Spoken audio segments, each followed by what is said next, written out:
आज हम लोग रियल नंबर यानी वास्तविक संख्या का चर्चा को परिभाषा देखने वाले।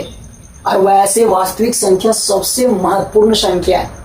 गौर से देखना, समझने का कोशिश करना है। चर्चा परिभाषा, पहला परिभाषा जो आप पढ़े हैं, हर जगह ये परिभाषा पढ़ाया जाता है। जब भी आप रियल नंबर पढ़िएगा ना, तो पहला परिभाषा आपको एकदम ही पढ़ाया जाएगा।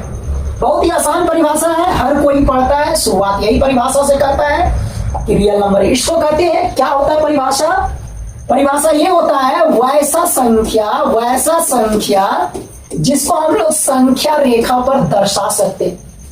वैसा संख्या जिसको हम लोग कहां दर्शा सकते हैं? जिसको हम लोग संख्या रेखा पर दर्शा सकते हैं। संख्या रेखा पर क्या कर सकते हैं? रेखा पर दर्शा सकते हैं। उसे ही हम लोग क्या कहते हैं? रियल नंबर, वास्तविक संख्या। मेरे साथियों, ये पहला परिभाषा होता है। संख्या रेखा क्या होता है? एक सीधी लाइन होता है, बीच में क्या होता है? जीरो के इधर सारा प्लस में, और जीरो के इधर क्या होता है? माइनस में। आपका 1 हो गया, 2 हो गया, 3 हो गया, इधर हो गया -1, -2, -3, माइनस अनंत तक जाता है, और इधर प्लस अनंत तक जाता है। तो ये जो संख्या रेखा आप देख रहे हैं, इस संख्या रेखा पर जो भी संख्या आप दर्शा सकते हैं, या ये संख्या रेखा पर जो भी संख्या स्थित है या स्थित हो सकता है, उसे ही हम लोग वास्तविक संख्या कहते हैं। और ये पहला परिभाषा होता है वास्तविक संख्या का, जिसको हम लोग कहां दर्शा सकते हैं? संख्या रेखा पर। दूसरा परिभाषा इसका क्या होता है मेरे साथियों? दूसरा परिभाषा ये होता है वैसा संख्या जो माइनस अनंत यानी माइनस इंफिनिटी, वैसा संख्या जो माइनस इंफिनिटी और प्लस इंफिनिटी यानी प्लस अनंत के बीच में हो, माइनस इंफिनिटी और प्लस इंफिनिटी के बीच में हो, उसे हम लोग कौन संख्या कहते हैं? वास्तविक संख्या। दोनों परिभाषा एक ही है, बस केवल थोड़ा बोलने का तरीका अलग है। पहला परिभाषा वैसा संख्या जिसको संख्या रेखा पर दर्शा सकते हैं, और दूसरा परिभाषा वैसा संख्या जो माइनस इंफिनिटी और प्लस इंफिनिटी के बीच में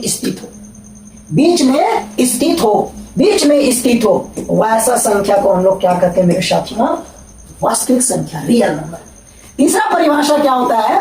वैसा संख्या जो परिमेय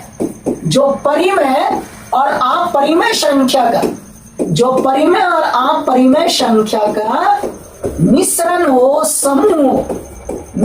हो या क्या हो? समूह, उसे ही हम लोग क्या कहते हैं? वास्तविक संख्या। ये तीसरा परिभाषा है और बहुत ही महत्वपूर्ण परिभाषा है ये वास्तविक संख्या का।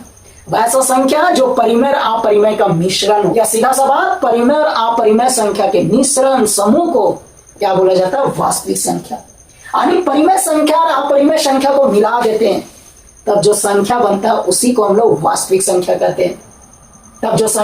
उसी को हम लोग क्या बोलते हैं? वास्तविक संख्या बोलते हैं मेरे साथियों। चौथा परिभाषा क्या होता है, जो बहुत ही इंपॉर्टेंट परिभाषा है, ये हमेशा काम देता है जब हम लोग मैथ का क्वेश्चन बनाते हैं और एक्स का मान निकालना हो, कोई वेरिएबल का मान निकालना हो, तब उस समय ये आपका चौथा परिभाषा बहुत ही काम देगा। और ये चौथा परिभाषा से ही आपको समझ में आएगा कि जो हम एक्स का यानी जो वेरिएबल का मान निकालें वो रियल नंबर है कि नहीं है। क्या होता है चौथा परिभाषा मेरे साथियों? अगर रूट के अंदर में पॉजिटिव नंबर यानी धनात्मक संख्या यानी पॉजिटिव नंबर हो, रूट के अंदर में पॉजिटिव नंबर यानी धनात्मक संख्या हो, तो उसे हम लोग कौन संख्या कहते हैं? वास्तविक संख्या यानी रियल नंबर कहते हैं। रूट के अंदर में कोई भी संख्या लिखिए, बस प्लस में होना चाहिए। अगर प्लस में है तो वो संख्या कौन सा संख्या हो जाएगा? वास्तविक संख्या, रियल नंबर। इसका मतलब रूट के अंदर में माइनस में आएगा तो वो रियल नंबर नहीं होगा, क्योंकि आप चौथा परिभाषा में जान गए कि रियल नंबर हमेशा रूट के अंदर में प्लस में होता है, पॉजिटिव होता है, धनात्मक होता है। अगर मान लीजिए कोई क्वेश्चन बना रहे हैं, उसमें एक्स का मान आ गया रूट के अंदर में -2, और आपसे पूछा जा रहा है बताइए ये एक्स का मान जो आया से रियल है कि नहीं है? नहीं होगा, क्योंकि आपको चौथा परिभाषा में बताया गया कि रियल नंबर हमेशा रूट के अंदर में प्लस में होना चाहिए, और ये आ गया माइनस में, रियल नंबर नहीं होगा। तो रूट के अंदर में माइनस वाला संख्या क्या होता है? इमेजिनरी नंबर, जिसको हम लोग काल्पनिक संख्या कहते हैं। क्या बोलते हैं? काल्पनिक संख्या यानी इमेजिनरी नंबर। तो ये चार परिभाषा है रियल नंबर, वास्तविक संख्या का, और ये चारों का चारों इंपॉर्टेंट है। पहला परिभाषा जो आपको हमेशा पढ़ाया गया है कि वैसा संख्या जिसे हम लोग संख्या रेखा पर दर्शा सकते हैं। संख्या रेखा एक सीधी लाइन होती है, बीच में जीरो, इधर सारा प्लस में, प्लस इंफिनिटी तक, इधर सारा माइनस में, माइनस इंफिनिटी तक। इस रेखा पर जो भी संख्या स्थित हो सकती है या होती है उसे ही हम लोग क्या बोलते हैं? वास्तविक संख्या या रियल नंबर। इसी को हम लोग दूसरे तरीका से बोल सकते हैं कि वैसा संख्या जो माइनस इंफिनिटी और प्लस इंफिनिटी के बीच में स्थित हो, वैसा संख्या जो माइनस इंफिनिटी और प्लस इंफिनिटी के बीच में हो, कुल मिला के वही हुआ वैसा संख्या जो संख्या रेखा पर स्थित हो, क्योंकि संख्या रेखा माइनस इंफिनिटी और प्लस इंफिनिटी के बीच में होता है। तो बस बोलने का दूसरा तरीका है। तो अगर दूसरे तरीका से बोलिएगा तो ये दूसरा परिभाषा हो जाएगा। और दूसरा तरीका क्या है? बोलेंगे इसमें वैसा संख्या जो माइनस इंफिनिटी और प्लस इंफिनिटी के बीच में स्थित होता है, उसी को हम लोग क्या बोलते हैं? वास्तविक संख्या। तीसरा परिभाषा क्या है जो बहुत ही इंपॉर्टेंट परिभाषा है? क्या है? वैसा संख्या जो परिमेय और अपरिमेय का मिश्रण होता है, समूह होता है। यानी परिमेय संख्या और अपरिमेय संख्या का मिश्रण को समूह को हम लोग क्या बोलते हैं? क्या बोलते हैं? वास्तविक संख्या, रियल नंबर। यानी वास्तविक संख्या जो होता है इसे परिमेय और अपरिमेय से मिलकर बना होता है। वास्तविक संख्या किससे मिलकर बना होता है? परिमेय और अपरिमेय से। वास्तविक संख्या में या तो परिमेय होता है या तो अपरिमेय होता है, या परिमेय और अपरिमेय को एक जगह पर जमा कर दो, बोरा में बांध दो या एक ड्राम में भर दो, वो संख्या कौन संख्या का रूप ले लेगा? वास्तविक संख्या। तो वास्तविक संख्या को अगर हम दो टुकड़ा करेंगे तो एक टुकड़ा परिमेय होता है, एक अपरिमेय होता है। चौथा परिभाषा जो बहुत ही इंपॉर्टेंट परिभाषा है, ये परिभाषा आपको हमेशा काम देगा जब आप मैथ का क्वेश्चन बनाइएगा और एक्स का मान निकालिएगा, वेरिएबल का मान निकालिएगा, उस स्थिति में काम देगा। और ये चौथा परिभाषा क्या है? वैसा संख्या जो रूट के अंदर में पॉजिटिव हो, प्लस में हो, उसे ही हम लोग कौन संख्या कहते हैं? वास्तविक संख्या।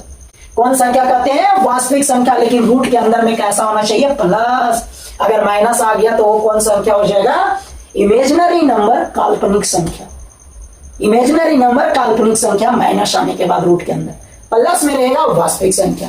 इसका उदाहरण का बात करें तो सारा संख्या जितना भी गोटा वाला है, जितना भी गोटा वाला यानी पूर्णांक गिनती वाला सारा वास्तविक संख्या, जितना भी माइनस में है सारा का सारा वास्तविक संख्या, जितना भी दशमलव में है सारा का सारा वास्तविक संख्या, जितना भी बटा में है सारा का सारा वास्तविक संख्या, जितना भी रूट में है सारा का सारा कौन संख्या? वास्तविक। जितना भी दशमलव वाला संख्या हो, चाहे वो अन्वसानी आवर्ती हो चाहे अन्वसानी अनावर्ती हो, यानी वैसा दशमलव वाला संख्या दशमलव कभी खत्म नहीं हो रहा है, बिना नियम के आ रहा है, चाहे नियम के आ रहा है, चाहे उसमें बार लगा हुआ है, सारा का सारा संख्या क्या कहलाएगा? वास्तविक संख्या। जैसे 3.24 डॉट डॉट डॉट वास्तविक संख्या होगा। 3.134519804 डॉट डॉट डॉट ये भी वास्तविक संख्या होगा। बार वाला भी संख्या क्या होगा? आपका वास्तविक संख्या होगा। कौन संख्या होगा? वास्तविक संख्या होगा। यानी सारा का सारा संख्या क्या होगा? वास्तविक संख्या। वास्तविक संख्या का संकेत क्या होता है? संकेत हर संख्या का जानना जरूरी है। सिंबल, संकेत मतलब सिंबल जानना बहुत जरूरी है। और वास्तविक संख्या रियल नंबर का संकेत क्या होता है? आर होता है।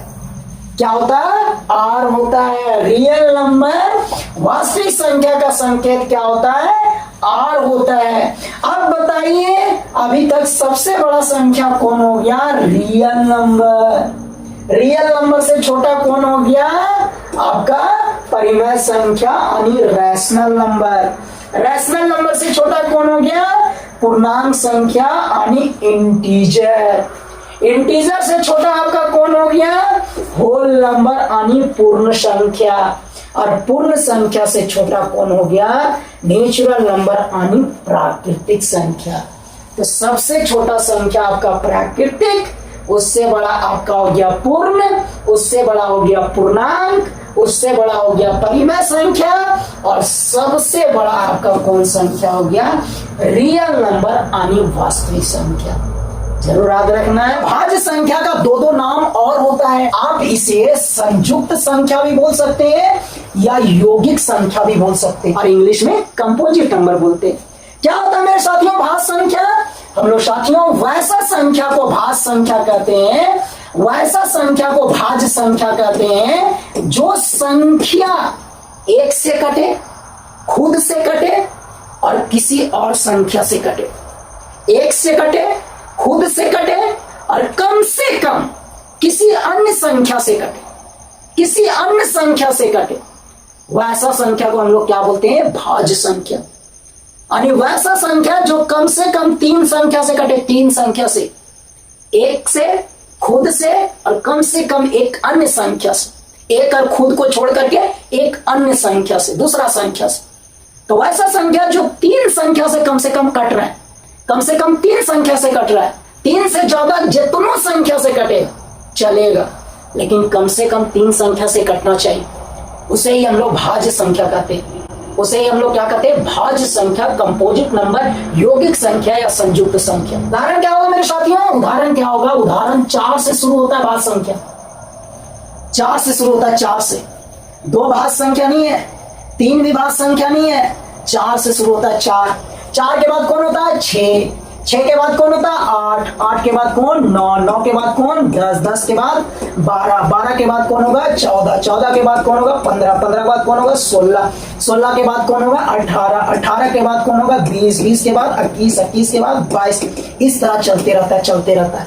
ये सारा का सारा संख्या भाज्य संख्या है, क्योंकि हर संख्या कम से कम 3 संख्या से कट रहा है। 3 से ज्यादा कटेगा कोई दिक्कत नहीं, लेकिन कम से कम 3 को कटना चाहिए। जैसे हम 4 के बारे में देखते हैं तो 4 किससे कट रहा है? 1 से कट रहा है, 4 से कट रहा है, 2 से कट रहा है।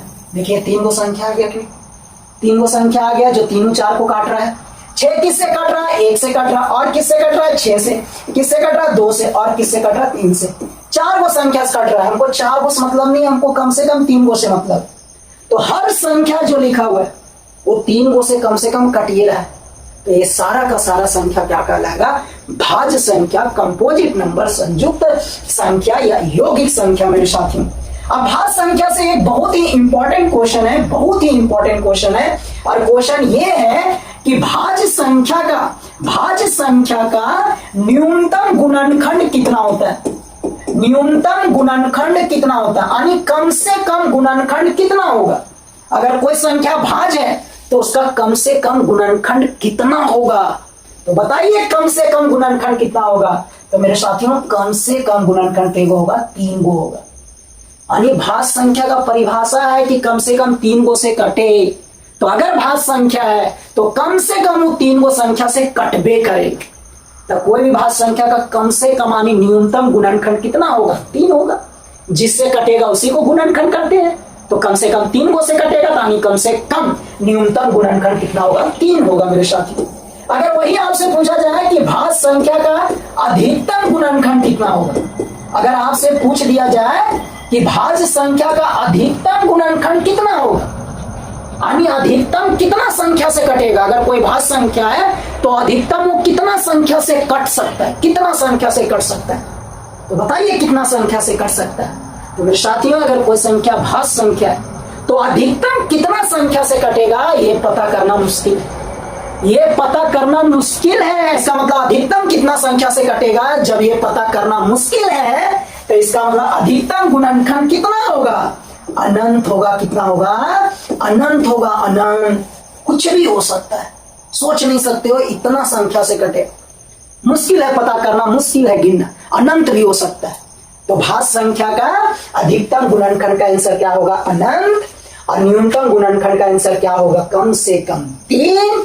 और भाज्य संख्या किसको कहते हैं? वैसा संख्या जो 1 से कटे, खुद से कटे और किसी अन्य संख्या से कटे, या आप इसको ऐसे भी बोल सकते हैं वैसा संख्या जो कम से कम 3 संख्या से कटे, उसे ही हम लोग भाज्य संख्या कहते हैं, कंपोजिट नंबर कहते हैं, संयुक्त संख्या कहते हैं, यौगिक संख्या कहते हैं। मेरे साथियों अभाज्य संख्या को हम लोग रूढ़ संख्या भी बोलते हैं, याद रखना है। अभाज्य संख्या का एक और नाम होता है, वो क्या है? रूढ़ संख्या। रूढ़ संख्या। और अभाज्य संख्या को इंग्लिश में हम लोग क्या बोलते हैं? Prime number. क्या बोलते हैं? Prime number. तो क्या होता है अभाज्य संख्या मेरे साथियों? किसको कहते हैं अभाज्य संख्या मेरे साथियों? अभाज्य संख्या किसको कहते हैं? अभाज्य संख्या वैसा संख्या को कहते हैं मेरे साथियों जो केवल 1 से कटे, और खुद से कटे, केवल एक से कटे और खुद से कटे, उसके बाद किसी भी संख्या से नहीं कटे, किसी भी संख्या से नहीं कटे, एक से कटे और खुद से कटे, बाकी बात किसी भी संख्या से नहीं कटे, उसे ही हम लोग अभाज्य संख्या कहते हैं, यानी रूट नंबर कहते हैं, यानी प्राइम नंबर कहते हैं मेरे साथियों। आप इसका परिभाषा को ऐसे भी बोल सकते हैं, वैसा संख्या जो किसी से भी नहीं कटे, वैसा संख्या जो किसी से भी नहीं कटे, उसे हम लोग कौन संख्या कहते हैं? अभाज्य संख्या। उदाहरण इसका शुरू कहां से होता है? 2 से। अभाज्य संख्या का उदाहरण शुरू होता है 2 से, और भाज्य संख्या का उदाहरण शुरू होता है 4 से। चलिए, तो 2 के बाद कौन होगा? 3, 3 के बाद 5, 5 के बाद 7, 7 के बाद 11, 11 के बाद 13, 13 के बाद 17, 17 के बाद 19, 19 के बाद 23, 23 के बाद 29, 29 के बाद 31, 31 के बाद 37, 37 के बाद 41, 41 के बाद 43, 43 के बाद 47, 47 के बाद 53, 53 के बाद 59, 59 के बाद 61, 61 के बाद 67, 67 के बाद 71, 71 के बाद 73, 73 के बाद 79, 79 के बाद 83, 83 के बाद 89, 89 के बाद कितना होता है? 97। ये 1 से लेकर के 100 के बीच में इतना सारा अभाज्य संख्या होता है। 1 से लेकर के 100 तक के बीच में कुल कितना अभाज्य संख्या होता है? 1 से लेकर के 100 तक के बीच में कुल अभाज्य संख्या कितना होता है? कुल अभाज्य संख्या 25 होता है। कुल अभाज्य संख्या कितना होता है? 25 होता है। 25 कुल अभाज्य संख्या 25 होता है। याद रखना है, कुल अभाज्य संख्या कितना होता है? 25। शुरू कहां से होता है? 2 से। 2 के बाद 3, 3 के बाद 5, 5 के बाद 7, 7 के बाद 11, 11 के बाद 13, 13 के बाद 17, 17 के बाद 19, 19 के बाद 23, 23 के बाद 29, 29 के बाद 31, 31 के बाद 37, 37 के बाद 41, 41 के बाद 43, 43 के बाद 47, 47 के बाद 53, 53 के बाद 59, 59 के बाद 61, 61 के बाद 67, 67 के बाद 71, 71 के बाद 73, 73 के बाद 79, 79 के बाद 83, 83 के बाद 89, 89 के बाद 97। ये टोटल 1 से लेकर के 100 तक के बीच में केवल अभाज्य संख्या 25 होता है। 25 होता है। गिन के देख लीजिए, 1 2 3 4 5 6 7 8 9 10 11 12 13 14 15 16 17 18 19 20 21 22 23 24 और ये एक कितना हो गया? 25। कितना हो गया? 25। अगर आपसे पूछा जाए 1 से 50 के बीच में, 1 से 50 के बीच में कुल अभाज्य संख्या कितना होता है? 15 गो होता है। 1 से लेकर के 50 तक के बीच में कुल अभाज्य संख्या 15 गो होता है। 1 2 3 4 5 6 7 8 9 10 11 12 13 14 15। देख लीजिए, 1 से 50 तक के बीच में कुल अभाज्य संख्या 15 होता है। 50 से 100 के बीच में तब कितना होगा? 50 से 100 के बीच में कितना होगा कुल अभाज्य संख्या? कुल अभाज्य संख्या कितना होगा? कुल अभाज्य संख्या 10 वो होगा। कितना होगा? 10 वो होगा, क्योंकि 1 से 100 तक में 25, 1 से 50 के बीच में 15, तो जाहिर से बात है 50 से 100 तक के बीच में केवल अभाज्य संख्या होगा 10 वो। कौन कौन? जरूर याद रखना है। 53 59 61 67 71 73 79 83 89 97 1 2 3 4 5 6 7 8 9 10। ये सारा का सारा अभाज्य संख्या जरूर याद रखिएगा। अगर आपसे पूछा जाए कि अभाज्य संख्या का न्यूनतम गुणनखंड कितना होता है? न्यूनतम मानी कम से कम गुणनखंड, यानी कोई भी अभाज्य संख्या कम से कम केगो संख्या से कटता है। कम से कम केगो संख्या से कटेगा। अब यहां से कोई भी अभाज्य संख्या अगर हम लोग लेते हैं, कोई भी अभाज्य संख्या अगर हम लोग लेते हैं ना, तो देखते हैं कि सारा अभाज्य संख्या 2 ही संख्या से कट रहा है, एक से और एक खुद से। कोई भी अभाज्य संख्या उठा लीजिए, कोई भी अभाज्य संख्या, कोई भी अभाज्य संख्या 1 से कट रहा है, एक खुद से कट रहा है, बाकी बात कोई भी संख्या से नहीं कटेगा अभाज्य संख्या। इसका मतलब अभाज्य संख्या का अगर न्यूनतम गुणनखंड पूछा जाए तो कितना होगा? 2। कम से कम केगो संख्या से कटेगा? 2 संख्या से। अगर वही अभाज्य संख्या का अधिकतम गुणनखंड पूछा जाए, क्या पूछा जाए मेरे साथियों? अधिकतम गुणनखंड, यानी सबसे ज्यादा कितना संख्या से कटेगा, सबसे ज्यादा कितना संख्या से कटेगा अभाज्य संख्या, तो इसका उत्तर क्या होगा जानते हैं? इसका भी उत्तर क्या होगा मेरे साथियों? 2 होगा। अभाज्य संख्या का न्यूनतम गुणनखंड भी 2 और अधिकतम गुणनखंड भी 2, लेकिन भाज्य संख्या का न्यूनतम गुणनखंड 3 और अधिकतम गुणनखंड अनंत होता, अनंत। याद रखना मेरे साथियों, अभाज्य संख्या का न्यूनतम गुणनखंड भी 2, क्योंकि हर अभाज्य संख्या 2 ही संख्या से कटता है, हर अभाज्य संख्या 2 ही संख्या से, ना उससे कम ना उससे ज्यादा। तो कम गुणनखंड भी 2, अधिकतम गुणनखंड भी कितना होगा मेरे साथियों? 2 होगा। अब यहां देखिए 25वां अभाज्य संख्या लिखा हुआ, 25वां। ये 25वां में आप देखिए केवल एक आपको सम संख्या दिख रहा होगा, केवल एक आपको सम संख्या दिख रहा है। गौर से देखिए, केवल एक आपको यही वाला सम संख्या दिख रहा है, बाकी वह सारा का सारा विषम संख्या दिख रहा होगा, सारा का सारा विषम संख्या। यानी अभाज्य संख्या में केवल एक ही एक ऐसा अभाज्य संख्या है जो सम संख्या होता है, बाकी वह सारा का सारा अभाज्य संख्या विषम होता है। केवल एक अभाज्य संख्या जो 2 है, 2 वही सम होता है, बाकी वह सारा का सारा अभाज्य संख्या विषम होता है। याद रखना है, अभाज्य संख्या केवल एक ही उदाहरण है 2, जो शुरू भी होता है 2 ही से, यही कौन संख्या है? सम। बाकी बात सारा का सारा अभाज्य संख्या क्या होता है? विषम होता है। और शुरू भी कहां से होता है अभाज्य संख्या? 2 से, और 2 ही सम संख्या है, तो अभाज्य संख्या में मात्र एक ही वो सम संख्या आता है, वो कौन सा है? 2। बाकी बात सब क्या होता है? विषम होता है। एक ना तो भाज्य के उदाहरण में आया और ना ही अभाज्य के उदाहरण में, तो आखिर एक होता क्या है? तो मेरे साथियों, एक जो है ना भाज्य संख्या होता है और ना ही अभाज्य संख्या होता है, ना ही भाज्य संख्या होता है और ना ही अभाज्य संख्या होता है। याद रखना मेरे साथियों, एक ना भाज्य होता है ना अभाज्य। क्यों मेरे साथियों? क्योंकि एक जो है ना केवल एक ही वो संख्या से कट रहा है, वो खुद एक से कट रहा है। एक जो है ना सो केवल एक ही संख्या से कट रहा है, वो खुद एक से कट रहा है, खुद एक से कट रहा है।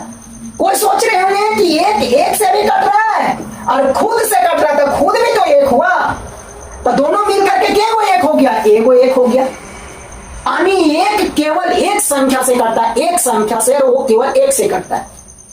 और अभी आप देखें कि अभाज्य संख्या कम से कम केवल संख्या से कटना चाहिए? 2 गो, कम से कम 2 गो। और भाज्य संख्या कम से कम केवल कटना चाहिए? 3 गो। यानी जो संख्या कम से कम 3 गो कटेगा वो भाज्य, तो ये 3 गो से नहीं कट रहा है तो भाज्य नहीं हुआ। अभाज्य संख्या कम से कम 2 गो से कटना चाहिए, ये 2 गो से भी नहीं कट रहा है, दोनों अलग अलग नहीं है, दोनों एक ही है, यानी एक से कट रहा है, 2 से नहीं कट रहा है। तो ये ना तो अभाज्य का नियम को मान रहा है और ना ही भाज्य को नियम को मान रहा है। इसलिए एक ना तो अभाज्य संख्या होता है ना ही भाज्य संख्या। याद रखना है, एक ना अभाज्य संख्या होता है ना ही भाज्य संख्या। हमें उम्मीद है कि आपको जरूर समझ में आया होगा। वीडियो को लाइक करना है, कमेंट करना है, दोस्तों भी जरूर से जरूर शेयर करना है। Bye bye.